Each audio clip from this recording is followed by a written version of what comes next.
ঈদ উল ফিতরকে কেন্দ্র করে দীর্ঘ ছুটি, বিএনপি সরকারের বাড়তি প্রস্তুতি এবং নিরাপদ যাত্রা নিশ্চিতের নানা উদ্যোগের পরও এবারের ঈদ যাত্রা পরিণত হয়েছিল অনেকটা শোকের মিছিলে।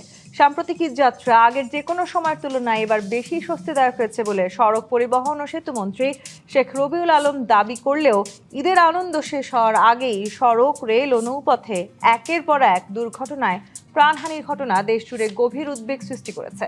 ঈদ উল ফিতরের ছুটির 7 দিনের সরকারি হিসেবে সড়কে 92 দুর্ঘটনায় 100 জন নিহত এবং 217 জন আহত হয়েছেন। তবে বেসরকারি সংস্থা রোড সেফটি ফাউন্ডেশনের প্রাথমিক হিসাবে একই সময়ে 268টি সড়ক দুর্ঘটনায় 204 জন নিহত হয়েছেন। গত বছরের ঈদ উল ফিতরের সময় এই প্রাণহানির সংখ্যা ছিল 249 জন। বিশেষজ্ঞরা বলছেন, ঈদকে ঘিরে নিয়ন্ত্রণহীন পরিবহন ব্যবস্থা এবং তদারকির ঘাটতি এই প্রাণহানির মিছিলকে আরও দীর্ঘ করেছে।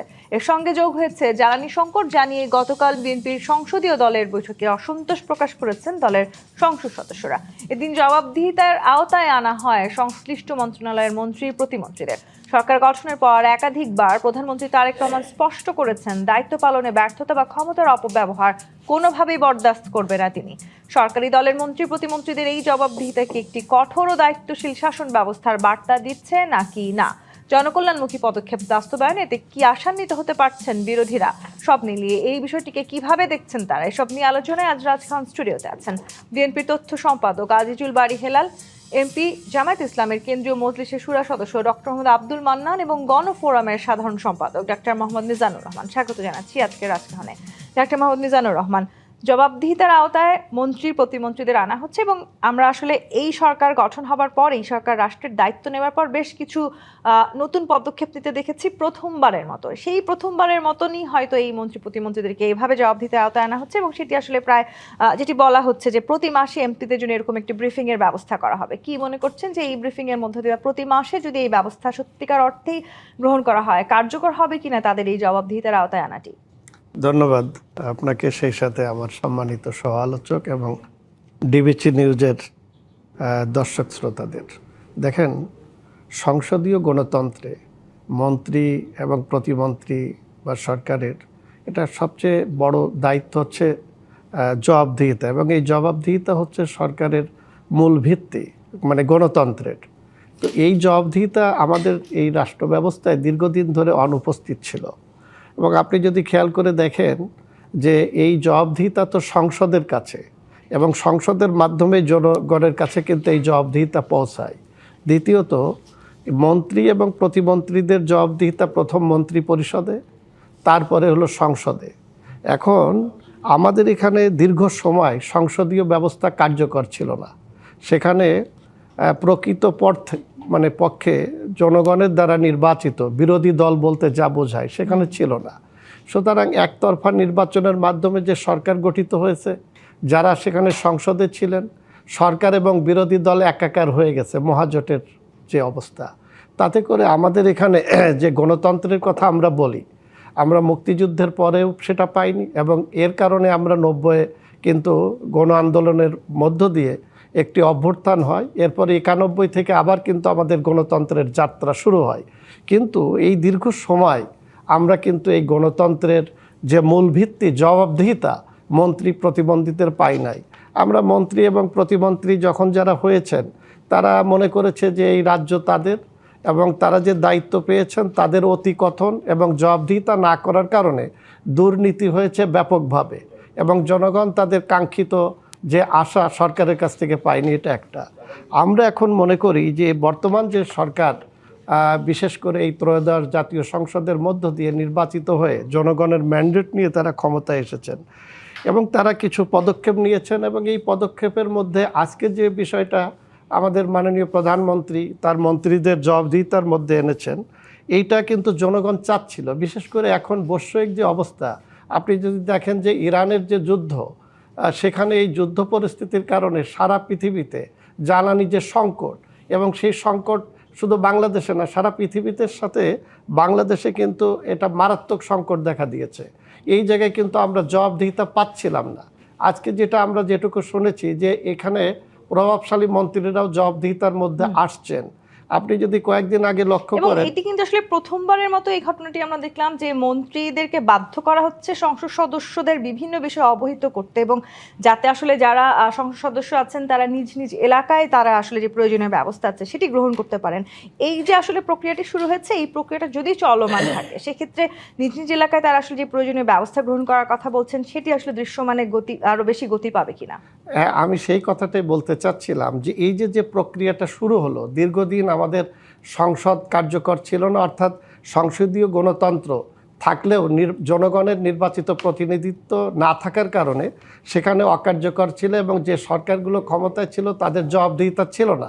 কিন্তু এইবার যে নির্বাচনের মধ্য দিয়ে আমরা মনে করছি একটি নির্বাচিত সরকার এবং একটি শক্তিশালী বিরোধী দল সংসদে গিয়েছে এবং তাদের জবাবদিহিতা যেটা রয়ে গেছে সেটা কিন্তু আজকে এই সরকার এর প্রধানমন্ত্রী সেটা নিশ্চিত করেছেন।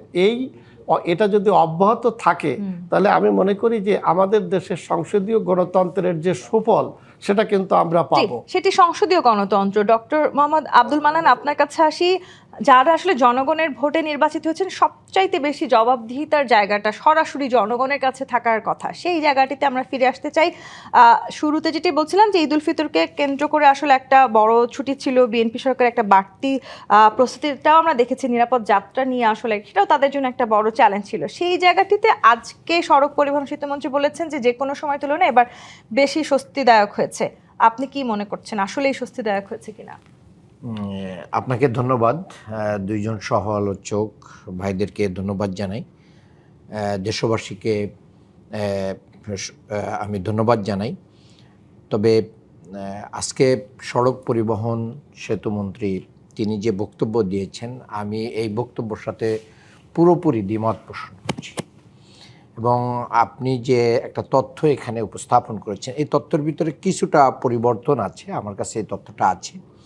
রোড সেফটি ফাউন্ডেশন যে রিপোর্টটা দিয়েছে 17 মার্চ থেকে 26 মার্চ, এখানে 342টা দুর্ঘটনা হয়েছে, নিহত হয়েছেন 274 জন, যা গত বছরে 249 জন ছিল, তার থেকে বেশি।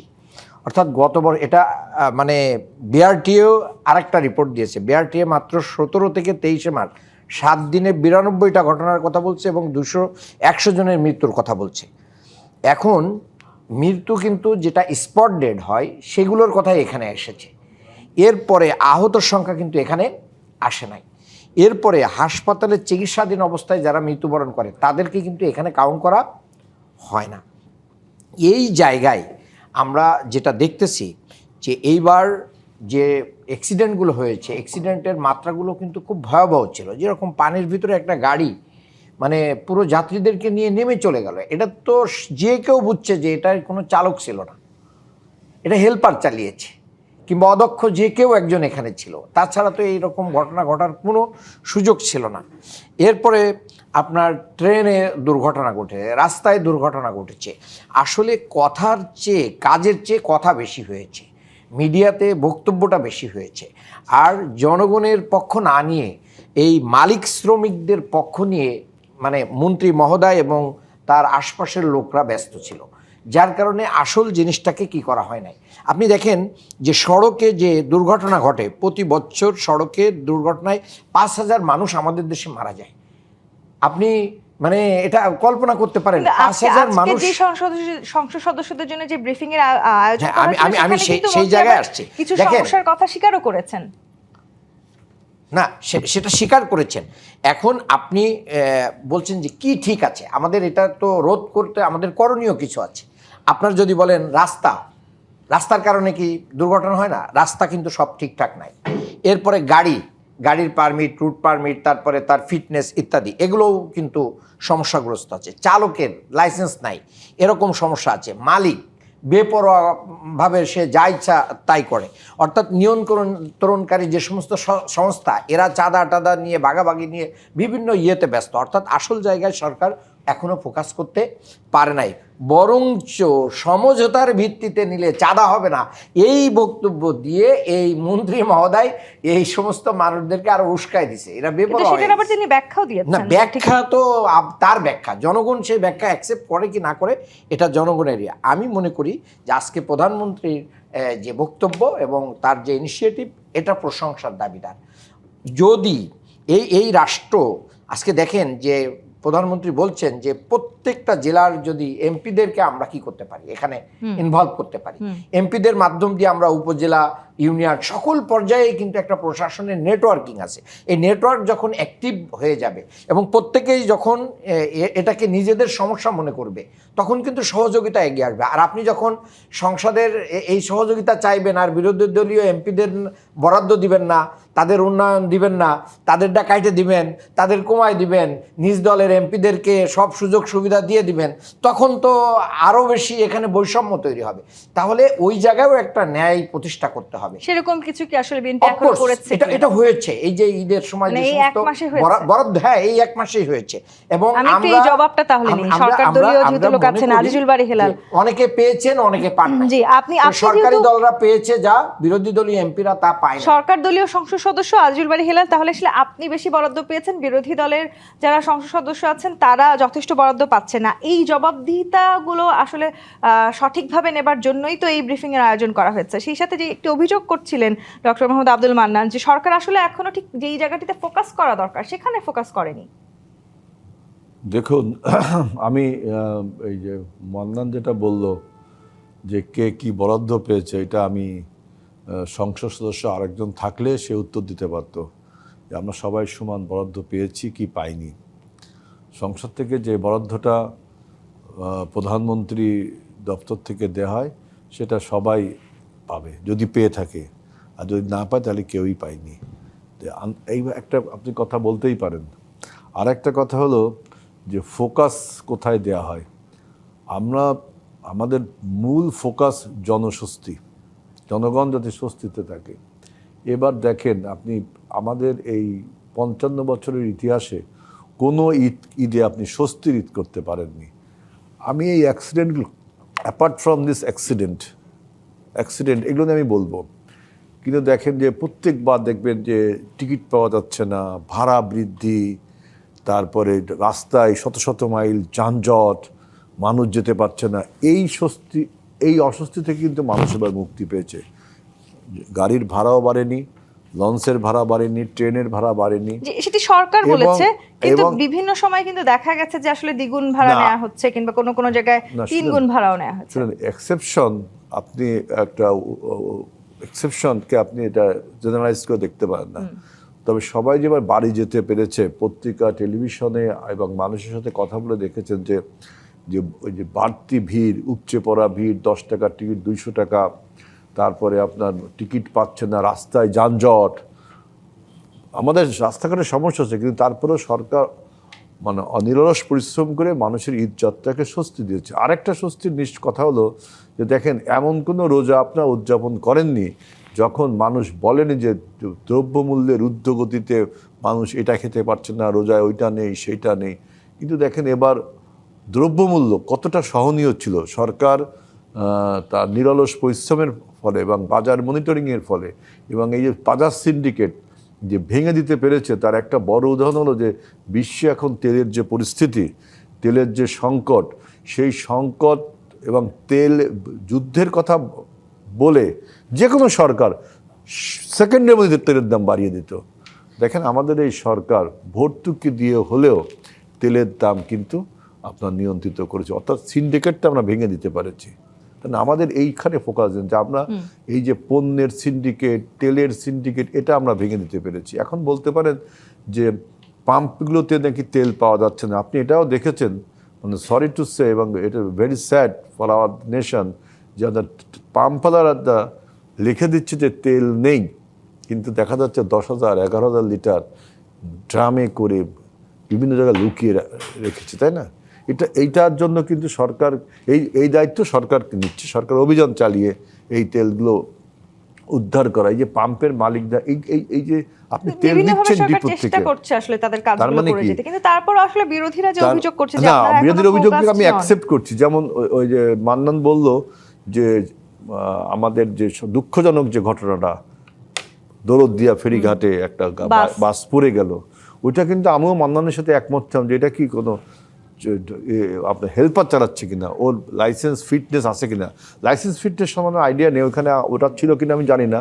ম্যাক্সিমাম বাসের এগুলো থাকে, লাইসেন্স ফিটনেস থাকে না, এটা সরকারকে অবশ্যই নিয়ন্ত্রণ করতে হবে। কিন্তু ওই যে দুর্ঘটনায় কবলিত বাসটা কিন্তু চালক ছিল এবং তাকে উদ্ধার করা হয়েছে, সেও মারা গেছে। ওই চালক, উনি রেগুলার চালক, উনি ওই হেল্পার না, তাকে উদ্ধার করা হয়েছে। অর্থাৎ তার মানে এই না যে তাহলে তো সেখানে প্রশ্নটা আরো বড় হতে পারে যে তিনি আসলে ড্রাইভিং এই লাইসেন্স জন্য আমি করে বলছি পেলেন, যে সেখানে ড্রাইভিং আসলে লাইসেন্স না, পরীক্ষা ওইখানে কেন করা হলো না? ফেরিঘাটের ওইখানে আমাদের যে ট্রাফিক সিগন্যাল, মানে পন্টুনে গাড়িটা উঠলো কিভাবে, এর জন্য একটা জবাবদিহিতা আনতে হবে না? এই জন্য প্রত্যেক সরকার দেখবেন যে কোনো দুর্ঘটনায় একটা তদন্ত করতে হয়, যে আসলে গাড়িটা রাস্তায় না দাঁড়িয়ে পন্টুনে উঠলো কেন, তাই না? একটা ফেরি যখন আনলোড হয় তখন রাস্তার থেকে গাড়িগুলো একে একে আপনার পন্টুন থেকে আপনার ফেরিতে ওঠে, কিন্তু এটা চলে গেল পন্টুনে, তাহলে দেখার লোক কি ছিল না? ওইখানে কি গেটকিপার বা অর্থাৎ এই যে কর্তৃপক্ষগুলোকে যদি আপনার জবাবদিহিতার আওতায় আনা যায় এবং শাস্তি দেওয়া যায়, আমি এই মৃত্যুর জন্য তো আমরা সবাই শোকাহত এবং আমরা সবাই সমবেদনা জানাচ্ছি। আপনার একটা মৃত্যুতেও যে শোক, 5,000 মৃত্যুতেও সেই শোক হবে।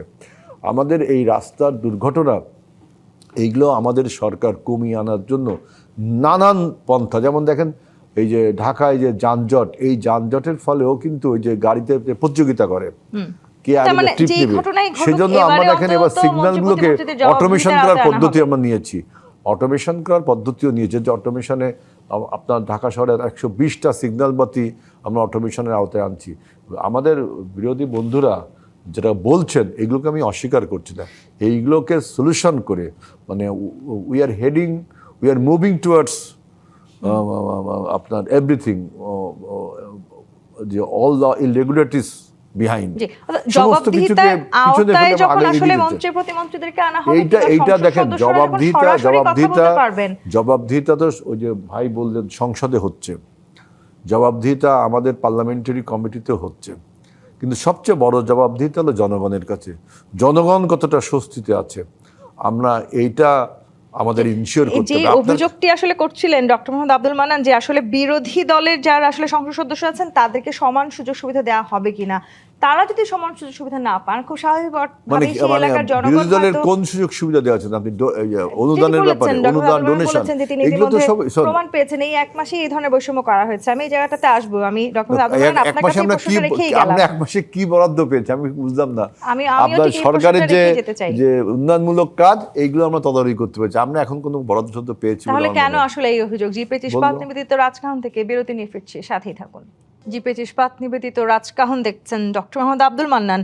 যে অভিযোগ আপনি করেছেন যে এই এক মাসে আসলে সংসদে সরকার দলীয় সংসদ সদস্যদেরকে যে পরিমাণ বরাদ্দ দেওয়া হয়েছে, বিরোধী দলীয় সংসদ সদস্যদেরকে ঠিক সেই পরিমাণ বরাদ্দ দেওয়া হয়নি, এই অভিযোগের আসলে ভিত্তি কোথায়? জি, আপনাকে ধন্যবাদ। দেখেন, আমরা অনেকেই জানতাম না আগে যে অনেক সময় অনেক জাতীয় বরাদ্দ দেওয়া হয়, কিন্তু এবার একটা সুযোগ এসেছে যে জনগণ জানতে পারতেছে যে না এইটা দেয়া হচ্ছে, এটা দেয়া হচ্ছে, এটা আমাদের জন্য একটা গুড সাইন। বিশেষ করে দেখেন প্রধানমন্ত্রীর ত্রাণ তহবিল থেকে এই ঈদে প্রত্যেকটা আসনে 700 শাড়ি, 103 পিস এবং 50টা করে রুমাল দেওয়া হয়েছে, যেটা শুধু বিএনপিপন্থী এমপিদেরকে বরাদ্দ দেওয়া হয়েছে, অন্যদেরকে দেওয়া হয় নাই। এটা সুস্পষ্ট একটা বৈষম্য এবং প্রধানমন্ত্রীর পদে থেকে এটা উনি করতে পারেন না। এটা যদি প্রধানমন্ত্রীর দলীয় তহবিল থেকে উনি বিএনপির প্রধান থেকে এটা করতেন তাহলে এটা উনি করতে পারতেন যে বিএনপি দল হিসেবে এটা দিয়েছে, কিন্তু জনগণের ভান্ডার থেকে প্রধানমন্ত্রীর ভান্ডার তৈরি হয়, সেই জায়গা থেকে এটা দিয়ে এটা একটা বৈষম্য তৈরি হয়েছে। আমি মনে করি যে এটা তো মাত্র কয়েকদিনে এই ঘটনা ঘটে গেল। সামনের দিকে রাস্তা হবে, ব্রিজ হবে, কালভার্ট হবে, অন্য বরাদ্দ হবে, শিক্ষা প্রতিষ্ঠানে, তারপরে বিভিন্ন জায়গায় তো বরাদ্দ হবে। সেই জায়গাগুলোতে যদি বিরোধী দলীয় এমপিদের জায়গাতে তাদেরকে যদি ব্যর্থ করার ষড়যন্ত্র থাকে, তাদেরকে যদি কাজ করতে না দেওয়ার ষড়যন্ত্র থাকে, এবং ইতিমধ্যেই থানাগুলোতে এবং অন্য জায়গায় যে বিএনপির লোকেরা বলা শুরু করছে, শোনেন আপনাদের এমপি যেই হোক না কেন আমরা কিন্তু সরকারে আছি, কাজে আমরা যা বলবো সেই অনুযায়ী হবে, এমপি যেটা বলবে সেটা হবে না। সেটি আসলে প্রমাণ, হ্যাঁ, সেই প্রমাণগুলো আস্তে আস্তে মিডিয়া আসবে, কিন্তু আমরা মাঠের কথা বলছি, মাঠের কথাগুলো এখানে বলছি। মাঠে যেটা ঘটতেছে তার প্রমাণ সামনে থেকে আসবে। কারণ হচ্ছে যখন আপনি মানে এই বিরোধী দলীয় এমপিদেরকে কাজ করতে দিবেন না, সরকারের বিভিন্ন প্রকার বরাদ্দ যখন আবার দলীয় জায়গা দিয়ে বাস্তবায়ন হবে। এবং তার সবচেয়ে আরেকটা বড় প্রমাণ হচ্ছে যে সরকার যেহেতু নির্বাচনমুখী সরকার, এত নির্বাচনের কথা বলে, তারা এসে এখন মানে বিভিন্ন পৌরসভা, সিটি কর্পোরেশন, পৌরসভা এবং জেলা পরিষদগুলোতে এখন দলীয় লোকদেরকে এখানে নিয়োগ দিয়ে দিল। এবং কবে নির্বাচন হবে মির্জা ফখরুল ইসলাম আলমগীর সাহেব এবং সরকার প্রধান কিছু বলছেন না, ঠিক আছে, ওনারা বলতেন যে 3 মাস পরে নির্বাচন হবে, এই 3 মাসের জন্য আমরা এদেরকে দিলাম, কিন্তু এটা আনসার্টেন টাইমের জন্য দেওয়া হচ্ছে। এটাও তো গণতন্ত্রের সাথে ব্যত্যয় এবং গণতন্ত্রের প্রতি এটা একটা অনাগ্রহ, এবং বিএনপির কাছে একটা ধীর গণতন্ত্র নতুনভাবে তৈরি হচ্ছে। আমি আজকে এখানে 1 ইয়ার বলছি যে বিএনপি, আগে আমরা শুনেছি উন্নয়নের গণতন্ত্র, এখন ধীর গণতন্ত্র, যেটা মানে এই যে জুলাই সনদ, বৈষম্য বিরোধী আন্দোলনের পরে যে আমরা পেলাম, পুরো নতুন বাংলাদেশ পেলাম, আমরা ফ্যাসিস্ট তাড়াতে পারলাম, এই সনদ বাস্তবায়নে এখন ধীর গতি। এবং সেটা নিয়ে আজকে সংসদেও আমরা সংসদেও আলোচনা হয়েছে। আমি বলছি যে এইগুলো দিয়ে সেখানেও একটা প্রশ্ন আসলে থাকতেই পারে, এই সংবিধান আসলে আমরা সংস্কার চাই নাকি পুরো সংবিধান সংশোধন চাই? আপনি নিশ্চয়ই জানেন যে আপনাদের সাথে যারা আসলে নির্বাচনী প্রচারণা একজোটে প্রচারণা করেছেন, হান্নান মাসুদ, তিনি আজকে সংসদে দাঁড়িয়ে বলেছেন যে এই জেনজি 72-এর সংবিধান চায় না। না, কিন্তু আবার আপনি যদি মানে নাহিদ ইসলামের বক্তব্য শোনেন, নাহিদ ইসলাম তিনি বলছেন যে আমরা কিন্তু এটার কি চাই, সংস্কার চাই, সংশোধন চাই না। এক এক সময় এক এক রকমের দাবি হচ্ছে। এটা কিন্তু আজকেরই বক্তব্য। কাজেই আপনি মানে যখন আমি মনে করি যে বিএনপি এটাকে কিভাবে চায়, এটা বিএনপিকে স্পষ্ট করা উচিত। বিএনপি এখানের কোনটা বাস্তবায়ন করবে, কোনটা করবে না, এবং ক্লিয়ারলি বলা উচিত। একটা ধোঁয়াশার ভিতরে জনগণকে রাখার কোনো সুযোগ নেই। এবং এখান থেকে এসে বিএনপি তো এই আলোচনা তুলতেই নারাজ, এবং একমাত্র ব্যক্তি সালাউদ্দিন সাহেব, তিনি এটাকে ডিফেন্ড করে চলেছেন। উনি মানে বিএনপির পুরোটা এজেন্সি নিয়েছেন, যিনি বাংলাদেশেই থাকেন নাই দীর্ঘদিন, জুলুম নির্যাতন খেটে এসে যিনি একটা মামলা করতেই রাজি ছিলেন না, যিনি তার জামায়াত ইসলামীও সক্রিয়ভাবে রাজনীতির মাঠে কাজ করতে পারেনি, তারপরেও তো আপনারা আসলে এখন রাজনীতি করছেন। দেখেন, যার প্রত্যেকটা জায়গায় একটা সেক্টর আছে, একটা ডিপার্টমেন্ট আছে। আপনার জায়গায় তো আমি বক্তব্য দিতে পারি না, আমার জায়গায় আপনি দিতে পারেন না। আমার বক্তব্যের সময় আমি বক্তব্য দেবো, আপনারটা আপনি দিবেন। আপনি স্বরাষ্ট্রমন্ত্রী, আপনি বাংলাদেশের আইন শৃঙ্খলা নিয়ে কথা বলবেন। আপনি পুরো বিএনপি, পুরো আইন, পুরো সংসদ, সবকিছু আপনাকে দাঁড়াইতে হবে। এটা তো বিএনপি একটা ধীর গতির গণতন্ত্র তৈরি করার চেষ্টা করছে, এবং বিরোধী দলীয় এমপিদের কাজ যদি আসলেই করতে দেওয়া না হয়, তাহলে জবাবদিহিতে কিভাবে নিশ্চিত হবে? মান্নান একচেটিয়া বলে যাচ্ছে যে আমাদের একজন স্ট্যান্ডিং কমিটির নেতা, এবং তার যে দীর্ঘ রাজনীতির ইতিহাস, ছাত্র রাজনীতি থেকে আজকে বিএনপি স্ট্যান্ডিং কমিটির নেতা, তার এখতিয়ার নিয়ে কথা বলা কি মান্নানের উচিত? সে ছাত্র রাজনীতি থেকে যার হাতে খড়ি, এখন তিনি বিএনপি স্ট্যান্ডিং কমিটির নেতা, এবং যিনি গুম হয়েছিলেন, মানে গণ অভ্যুত্থানের ইতিহাসে, জুলাই গণ অভ্যুত্থান বলে না, 24-এর গণ অভ্যুত্থান ইতিহাসে গুমকৃত ব্যক্তিদের একজন না তিনি। আজকে এই যে সংসারটার এত নান্দনিকতা কেন? যারা গুম খুনে গেছে তারা আজকে মন্ত্রী হচ্ছে আল্লাহর রহমতে। সেটাকেই তিনি অভিযোগ হিসেবে বললেন যে তিনি এতদিন রাজনীতিতে ছিলেন না, তিনি কি করে আসলে এই ধরনের প্রশ্নের উত্তর গুম দিচ্ছেন? তাইলে তো জামাত ইসলামের অনেকেই রাজনীতিতে ছিলেন না, তা তো সবাই সংসদের সামনের বেঞ্চিতে বসছে না। এই কথাটা মাননীয় তোলা উচিত হয়নি। একজন তৃণমূল নেতা আজকে বাংলাদেশে উত্তরদাতা সালাউদ্দিন সাহেব, এটা হওয়া উচিত না। আরো তো ডিপার্টমেন্ট আমি বলি, আমাদের দল থেকে কোন বিষয়ে কে উত্তর দিবে, আমি যদি আইন সম্বন্ধে খুব ব্যাপক জানতাম আমি উত্তর দিতাম না। আমাদের আইনমন্ত্রী উত্তর দিচ্ছে, আমাদের স্বরাষ্ট্রমন্ত্রী উত্তর দিচ্ছে, আমাদের চিফ হুইপ উত্তর দিচ্ছেন, আমাদের অন্য মন্ত্রীরা উত্তর দিচ্ছেন। আপনি বলতে পারেন যে উনি খালি কথা বলছে কেন, এটা তো আপনি টার্গেট করছেন। একজন তৃণমূল নেতার উপর এরকম টার্গেট করলে আপনিও কিন্তু একজন তৃণমূলের নেতা, একদিন ওই জায়গায় আপনিও বসবেন। সুতরাং এখন যেটা বলছেন সামনে কিন্তু সেটা বুমেরাং হয়ে উঠবে। একজন আপনার তৃণমূল থেকে জাতীয় নেতা হয়ে ওঠা, তার এখতিয়ার নিয়ে কথা বলা এভাবে উচিত না। এবার আসুন স্থানীয় সরকার নির্বাচন। আমি দুটো স্থানীয় সরকার নির্বাচন ডক্টর ইউনূস সরকারের অনুযায়ী বন্ধ ছিল, আইন করে বন্ধ করে দিয়েছিল, তাই না? তার মানে কি স্থানীয় সরকারের এই সিটি কর্পোরেশনগুলো এতদিন আপনার জনগণের প্রতিনিধি বা কোনো প্রশাসক চেয়েছিলেন, আপনারা রাজি ছিলেন না। আমি আগে যেটা বলি এটা তো সত্য যে উনি আইন করে বন্ধ করে দিয়েছিলেন, তাই না? উনি করতে চাইলে করতেন, আইন করে বন্ধ করার তো দরকার ছিল না, খুলে রাখলেই তো হতো। এখন বন্ধ রেখেছেন, এখন এটাকে আবার আইন করতে হবে নির্বাচন করার জন্য। কিন্তু ততদিনে কি এই সিটি কর্পোরেশনে মানুষের দুর্ভোগ যে হবে, এর অ্যাকাউন্টেবল কে? সরকার। জি, এর অ্যাকাউন্টেবল সেটাই বাবার প্রশ্ন যে সবাই আসলে বিএনপির দলীয় কেন, অন্য রাজনৈতিক দল থেকে আমি কাউকে আমি না- অ্যাকাউন্টেবল সমাজ থাকতো। না, আমি অ্যাকাউন্টেবল, আমি মান্নানকে বসাবো? আমার কাছে আপনি জবাব চাবেন জনগণ যে কেন সিটি কর্পোরেশনে মশার কামড় খাচ্ছে, কেন সিটি কর্পোরেশনে ময়লা দুর্গন্ধ, কেন সিটি কর্পোরেশনে পানি নেই, এই জবাব চাবেন আমার কাছে। আর আমি বসাবো মান্নানকে? বিরোধী দলেও আপনি কয়েকটা দেন। না এইটা এইটা এইটা এটা হতে পারে, এটা গণতন্ত্রের সংস্কৃতি না। এটা আপনি বলছেন, এটা হলো আবেগের কথা, আবার রাজনীতির কথা না। সংবিধান সংস্কার নিয়ে এইবার আসেন সংবিধান সংস্কার নিয়ে। নাহিদ ইসলাম আজকে বক্তৃতায় বলছে আমরা সংস্কার চাই, সংস্কার এর পাইনিয়ার তো আমরা, আমি কথা বহুবার বলেছি। আমাদের আগে তো নাহিদ ইসলাম সিগনেচার করেনি এই জুলাই সনদ, জাতীয় সনদে নোট অফ ডিসেন্ট, আমাদের আগে কেউ সংস্কার, এই মান্নানরা বলছে করবো না, পরের দিন করছে না। তার মানে উই আর দ্য পায়োনিয়ার। এবং জুলাই সনদের আপনার অক্ষর টু অক্ষর, দাড়িকলা সেমিকোলন আমরা সব মানব, বলছে না? জুলাই জাতীয় সনদে যে সমস্ত ডিসেনশন সহ আমাদের কাছে যে 84টি প্রস্তাব এসেছে, তার প্রত্যেকটা জিনিস আমরা মানব, অ্যাজ লং অ্যাজ আমাদের যে ডিসেনশনগুলো আছে সেই ডিসেনশনের জন্য কিন্তু আমরা কিন্তু প্রায় 52%-এর অধিক ভোট পেয়েছি। মানে জনরাই কিন্তু আমাদের এই যে ডিসেনশনগুলো যে আমরা বাস্তবায়ন করব, সেটার জন্য আমরা রায় পেয়েছি। এখন আপনি বলছেন, আজকে দেখলাম বললো যে সংবিধান সংশোধন না করে সংস্কার করতে হবে। সংস্কার শব্দটা কিন্তু ব্রড সেন্সে ব্যবহৃত হয়, যে টোটাল। আবার হান্নান মাসুদ তো এটিও বলেছেন যে তারা আসলে 72-এর সংবিধানই চান না। এটা তো হান্নান মাসুদ না, এটা ম্যাডাম জিয়াও বলেছিলেন। না এটাও একটা ম্যাডাম জিয়ারও বক্তব্য। না উনি বলছিল যে যখন 11th অ্যামেন্ডমেন্টে না 13th অ্যামেন্ডমেন্টে আমার এটা- তত্ত্বাবধায়ক সরকারের বিল হ্যাঁ, জি। বন্ধ করে দেওয়া হলো, তখন বলছিল এই আমি একটু সংবিধান ফিরে দেওয়া ডক্টর মোহাম্মদ মিজানুর রহমানের কাছে সুতরাং যেতে চাই।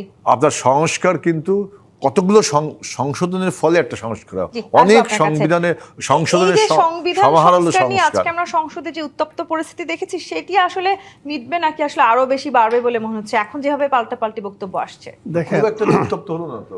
দেখেন একটা বিষয়, না এর কোনো উত্তপ্ত না, একটা বিষয় আমি বলি যে এই যে জুলাই সনদ, আমি আমাদের দল গণফোরামের পক্ষ থেকে আমার সুযোগ হয়েছিল, আমরা প্রায় 6-7 মাসের অধিক সময় সেখানে ছিলাম, আমি ছিলাম। এখন সেখানে অন্তর্বর্তীকালীন সরকার প্রধান যেটা বলেছিলেন যে যেসব বিষয়ে ঐক্যমত্য পোষণ করবেন সেগুলোই বাস্তবায়ন করার জন্যে তারা স্বাক্ষর করবেন, এই বিষয়টা তিনি প্রথম দিনই বলেছিলেন। এবং এরপরে যখন আমরা আলোচনায় বসলাম, তার আগে আমাদের দলীয়ভাবে সেই প্রস্তাবগুলো পাঠানো হয়েছিল, আমরা সেখানে বলেছিলাম কোনটা একমত না। এরপরে আমরা বৈঠক করলাম। এখন বৈঠকের পরে যখন আমরা বললাম যে এই বিষয়গুলো আমরা একমত, এই বিষয়গুলো আমাদের নোট অফ ডিসেন্ট, যেমন আমি বলি, সেখানে সরকার থেকে একটা প্রস্তাব এসেছিল যে দলীয় প্রধান তিনি সরকার প্রধান হবেন না। এই প্রস্তাবটা দেওয়ার পরে বিএনপি সেটা নোট অফ ডিসেন্ট দিলেন এবং বলল যে না, এটার সাথে আমরা একমত না। তারা তাদের যুক্তি তুলে ধরলেন। এখন এই যে নোট অফ ডিসেন্ট সহ যেগুলো আসলো, তখন জুলাই সনদ বাস্তবায়ন এবং সেটা স্বাক্ষরের সময় তারা আমাদেরকে বলল যে আমরা প্রথম যা প্রস্তাব দিয়েছিলাম সবগুলোই এখানে প্যাকেজ আকারে দেওয়া হবে। আমরা কিন্তু গণফোরাম উপস্থিত থেকেও প্রথম দিন কিন্তু আমরা স্বাক্ষর করি নাই। কেন করি নাই? যে সেখানে যে প্রতিশ্রুতি দেওয়া হয়েছিল সেই প্রতিশ্রুতি সেই সরকারই ভঙ্গ করেছিল। এই জুলাই সনদ নিয়ে তারা যে নাটকীয় অবস্থানটা নিয়েছিল, অর্থাৎ আমাদের উপরে বাধ্য করা। এবং সেই জায়গায় আপনি যদি খেয়াল করে দেখেন যে সেখানে একটা পক্ষ যারা এই সংবিধান মানি না, এটা ভারতে বসে লেখা হয়েছে এবং এই 72-এর সংবিধান নিয়ে নানান দোষারোপ করা হলো। অর্থাৎ এই 54-55 বছরে যে সরকারগুলো ক্ষমতায় এসেছিল, সব সরকারের এবং বিরোধী দল যারা ছিল তাদের সকল দায়ভার সংবিধানের উপরে চাপিয়ে দেওয়া হলো। সেই সুযোগটা আসলে আদৌ আছে কিনা, কিংবা যেই নির্বাচনের মধ্য দিয়ে আসলে এই সরকার নির্বাচিত হয়েছে, জামাত বিরোধী দলীয় সরকার নির্বাচিত হয়েছে, তারাও তো আসলে এই সংবিধানের অধীনে নির্বাচনটি করেছে। এই জায়গাটিতে আপনার কাছে আমি ফিরবো মিজানুর রহমান, আমার একটা বিরতির সময় হয়েছে। জি25 ইস্পাত নিবেদিত রাজকাহন থেকে আরেকটি বিরতি নিয়ে ফিরছি, সাথে থাকুন। জি25 ইস্পাত নিবেদিত রাজকাহন দেখছেন। ডক্টর মোহাম্মদ মিজানুর রহমান, ঠিক যে জায়গাটিতে আমরা ছিলাম জবাবদিহিতা নিয়ে আসলে যখন আমরা আলোচনা করছি, তখন সংবিধান নিয়ে একটা বিশাল বড় বাকবিতণ্ডা শুরু হয়েছে এবং আজকে সংসদেও আমরা সেই জায়গা উত্তপ্ত অবস্থাটি দেখেছি। সেই জায়গাটিতে আসলে কি মনে হচ্ছে যে এই জবাবদিহিতার জায়গাটি আসলে আরো শক্তিশালী হবে নাকি দূরত্বটা আরো বাড়বে? না, দেখেন, সরকারের যেমন জবাবদিহিতা রয়ে গেছে বা সরকারি দলের, তেমনই কিন্তু বিরোধী দলের যারা আছেন তারাও কিন্তু জনগণের দ্বারা নির্বাচিত। তাদেরও কিন্তু জবাবদিহিতা এবং দায়িত্বশীল আচরণ কিন্তু করা অপরিহার্য এবং এটা কিন্তু জনগণ প্রত্যক্ষ করছে। আজকে যে কথাটা সংসদে দাঁড়িয়ে আপনি বলছেন যে ৭২-এর সংবিধান মানি না, অথচ এই সংবিধানের অধীনেই নির্বাচন হয়েছে। আপনি যদি দেখেন এই জুলাই অভ্যুত্থানের পরে আমরা ঐক্যমত্য কমিশনে যখন বসেছি, তার বাইরে এবং সেখানে নানানভাবে বলা হয়েছে, কি বলা হয়েছে, যে আমরা এই সংবিধান মানি না। এমনকি মুক্তিযুদ্ধকে বিতর্কিত করে বলা হয়েছে যেটা ভারতের চাপিয়ে দেওয়া এবং ভারতের ষড়যন্ত্র অনুযায়ী এটা মুক্তিযুদ্ধ হয়েছে এবং আমার সংবিধান ভারতে বসে লিখে দেওয়া হয়েছে, এটা মানি না, এটা ফ্যাসিস্টের সংবিধান। এই যে নানাভাবে বিতর্কিত করা হয়েছে, এখন আপনি বাইরে যাই কিছু বলেন না কেন, জাতীয় সংসদে যখন আপনি গিয়েছেন এই সংবিধানকে শপথ নিয়ে আপনি গিয়েছেন সংবিধান অনুযায়ী, সেখানে কিন্তু আপনি এই কথা বলতে পারেন না। বাইরে যা বললেন এটা কখনোই দায়িত্বশীলের পর্যায়ে পড়ে না। দ্বিতীয়ত, জুলাই সনদ দিয়ে আজকে একটা গোপন কথা বলি, যেটা কেউ বলছে না। আলী রিয়াজ আমাদেরকে বলেছিল যে জুলাই সনদের যেগুলো নোট অফ ডিসেন্ট সহ আছে সেগুলো আমরা হাতে লিখছি এবং হাতে লেখার পরে সেখানে সকলকে স্বাক্ষর করতে হবে। আমরা তো 7টা পয়েন্টে স্বাক্ষর করেছি, সেখানে বলেছি জুলাই সনদ আমরা বাস্তবায়ন করব, কিন্তু সেই জুলাই কোনগুলো? আজকে বিএনপি বলেছে যে সরকার প্রধান উনি দলীয় প্রধান, তিনি সরকার প্রধান হতে পারবেন, আর ঐক্যমত্য কমিশন প্রস্তাব দিয়েছিল যে না। এখন আমরা যারা এখানে দ্বিমত পোষণও করেছি, কিন্তু বিএনপি তো এটা মানে নাই। এখন আপনি যখন চূড়ান্ত প্যাকেজে দিলেন তখন তো নোট অফ ডিসেন্ট বিএনপি সেটা রাখলেন না। আমি একটা পয়েন্টই বললাম, এখন যদি বিএনপি সেটা মানে তাহলে তো জনাব তারেক রহমান তিনি তো প্রধানমন্ত্রী থাকতে পারবেন না। এখন বিএনপি তো সেটা মানে নাই। এখন আপনি জোর করে যদি এই জুলাই সনদ, সংবিধান, এটা ওটা নিয়ে সব কিছু চাপিয়ে জনগণের কাছে কি একটা ভুল মেসেজ দিচ্ছেন যে জুলাই সনদ মানতে চায় না, সংস্কার করতে চায় না। দিচ্ছেন কিনা জনগণের উপর? সেই সাথে আইনমন্ত্রী বলেছেন সংবিধান সংস্কার পরিষদ গঠন নিয়ে বিরোধী দল অর্থাৎ আপনারা ভ্রান্ত ব্যাখ্যা দিচ্ছেন। জি, দেখেন, আপনার যে বক্তব্যগুলো আসছে, আমি মনে করি বিএনপির পক্ষ থেকে তাদের স্ট্যান্ড ক্লিয়ার করা উচিত। বিএনপি কোনো প্রকার রাগ ঢাক বা কোনো প্রকার না রেখে বলতে পারে যে আমরা জুলাই সনদের আমাদের অবস্থান এটা আমরা মানব, এটা আমরা সাথে আগেই একমত ছিলাম না। না, আমি বলি যে আগেও আমরা একমত ছিলাম না, আমরা এখনো একমত না, এই বিষয়গুলো আমরা মানব। আসেন আমরা এটা নিয়ে আলোচনা করে সংসদে এটা পাশ করে দিই। ভাই, আপনি তো সংসদে এজেন্ডাই করছেন না, আপনি তো উত্থাপনই করছেন না, আপনি তো এটাকে নিয়ে আসতেছেন না। আপনারা পরে পরে পরে করে করে জনগণের কাছে সন্দেহ আরও কী করে ফেলছেন, ঘনীভূত করছেন। এই ব্যাপারগুলো আমি মনে করি ক্লিয়ারলি জনগণের সামনে বিএনপি কী করতে পারে এটা উপস্থাপন করতে পারে। আমি একটা কথা বলতে চাই যে দেখেন, বিএনপি বা জোট সরকারের আমলে যখন আমরাও ছিলাম, সেই দায় আমাদেরও কিছুটা আছে যে এই দেশ কিন্তু কয়েকবার দুর্নীতিতে চ্যাম্পিয়ন হয়েছিল।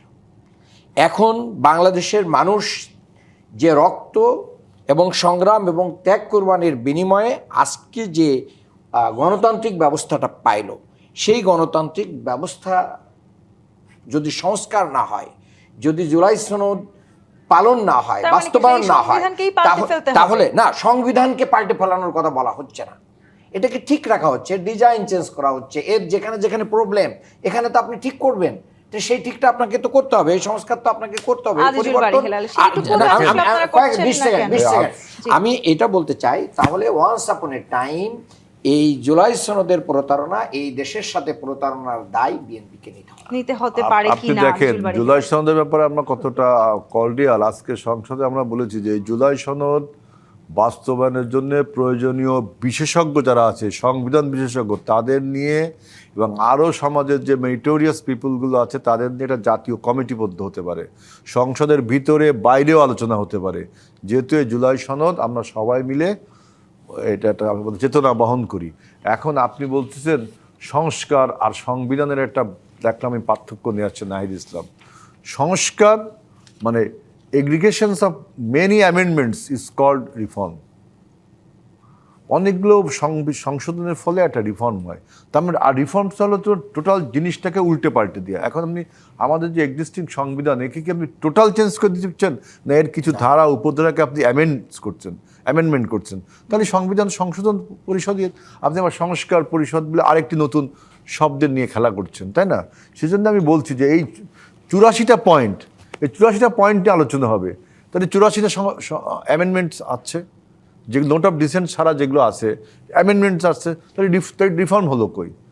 অর্থাৎ আবেগ দিয়ে একটা কথা আপনি বলতেই পারেন, কিন্তু আইন, সংবিধান, দেশ, রাষ্ট্র সবসময় কিন্তু আবেগ দিয়ে চলে না। আপনার আন্দোলন সংগ্রামের মধ্যে আবেগও যেমন একটু দরকার যুক্ত হয়। করে একদম শেষ সময় আমরা এই আবেগ দিয়ে যে আসলে রাষ্ট্র চলে না, সেই জায়গাটিতে জবাবদিহিতার জায়গাটুকু আসলে সেই সর্বোচ্চ জবাবদিহিতা গুরুত্ব পাবে দেখেন, কিনা সংসদের BNP কাছে আমরা জবাবদিহি রয়েছি, জনগণের কাছে জবাবদিহি রয়েছে। এই জন্য আমরা বলছি যে জুলাই জাতীয় সনদের ব্যাপারে আরও ডিটেল করার জন্য বিভিন্ন স্পেশালিস্টদের, যারা সংবিধান স্পেশালিস্ট, আইন স্পেশালিস্ট এবং সমাজে যারা আরও গণ্যমান্য ব্যক্তিদের জাতীয় কমিটিও করা যেতে পারে। সংসদের বাইরেও এটা নিয়ে আলোচনা হতে পারে। অর্থাৎ কতটা আন্তরিক আপনি আন্দাজে বলবেন যে মাত্র সংবিধানকে ফেলে দিলাম, সংবিধান সংস্কার করতে হবে, সংবিধান সংস্কার পরিষদ করতে হবে, এইগুলো কিন্তু আপনার যারা লার্নেড পিপুল তাদের নিয়ে আলোচনা করতে পারি। আর আমি তো বললাম যে আমরা জুলাই জাতীয় সনদের যে 84টা পয়েন্টে আমরা তাহলে স্বাক্ষর আসলে আপনারা করেছি, ইচ্ছাকৃতভাবে পিছিয়ে দিচ্ছেন বলে একটা অভিযোগ করলেন আমাদের আব্দুল মান্নান। 31 তারিখে লাস্ট সেশনে 2 ঘন্টা আলোচনা হবে, কেন আরো আপনি এই অভিযোগ করছেন আপনারা? এটা তো সর্বসম্মতভাবে সিদ্ধান্ত আমি হয়েছে বলছি এটা। 31 তারিখে যে আলোচনাটা, এটা বিরোধী দলের চাপে পড়ে এখন এটা হয়েছে। এক, দ্বিতীয় হচ্ছে যে আমি মনে করি যে বাংলাদেশে এখন জুলাই সনদকে কিভাবে বিএনপির মতন করে বাস্তবায়ন করতে পারে, বিএনপির সুবিধা মতন করে যে কিভাবে বাস্তবায়ন করা যায়, সেই আবার জন্য বিএনপি ওনারা একই বিশেষজ্ঞ কথা বলতে পারে খুঁজছেন। যে সেই জন্য জামায়াতের সুবিধা মতন না, করে জামাত করার না, চেষ্টা জামাত করছেন। হচ্ছে ঐক্যমতের ভিত্তিতে যেটা পাশ হয়েছে গণভোটে 69% মানুষের যে মানে রায়, এটাকে কেয়ার না করে, এটাকে থোড়াই কেয়ার করে, এটাকে বাইপাস করে যেটা আমাদের পালন যে করা, এটা ডিসেনশন বিএনপির গুলো জন্য ছিল বুমেরাং হবে। সেখানে কিন্তু আমরাও কিন্তু 52% ভোট পেয়েছি, 52 তা প্লাস 69 ভোট বেশি পেয়েছি। ভাই, 52 না, ওরা থেকে আমরা তো ওই 69 69 মধ্যে এখানে আমাদের আপনাদের ভোট আছে। আরে আমাদেরও ভোট আছে, ওইটা তো অন্য জিনিস। প্রধানমন্ত্রী ভোট চেয়েছে। সুতরাং আমরা যে এজেন্ডাগুলো, যে ইশতেহারগুলো জনগণকে দিয়েছি, সেই ইশতেহার আমরা পালন করবো না? তার জন্য আমরা 52% ভোট পেয়েছি, না, তাহলে ইশতেহার আমাদের রাইট আছে। গণভোটের আমাদের যে রায়- ইশতেহার, জনগণের আসলে প্রত্যাশাটা পূরণ হোক, আমরা সেই গণভোটটাই প্রত্যাশা হয়েছে রাখতে চাই। জুলাই আজুল সনদ বাড়ি হেলাল, বাস্তবায়নের ডক্টর জন্য। মোহাম্মদ আব্দুল মান্নান, ডক্টর মিজানুর রহমান, অসংখ্য ধন্যবাদ আজকে আমাদেরকে সময় দেওয়ার জন্য। আজকের মতো বিদায় নিচ্ছি জি25 নিবেদিত রাজকাহন থেকে। ফিরবো আগামীকাল রাত 10টায় নতুন রাজকাহন নিয়ে। ডিবিসির সঙ্গেই থাকুন।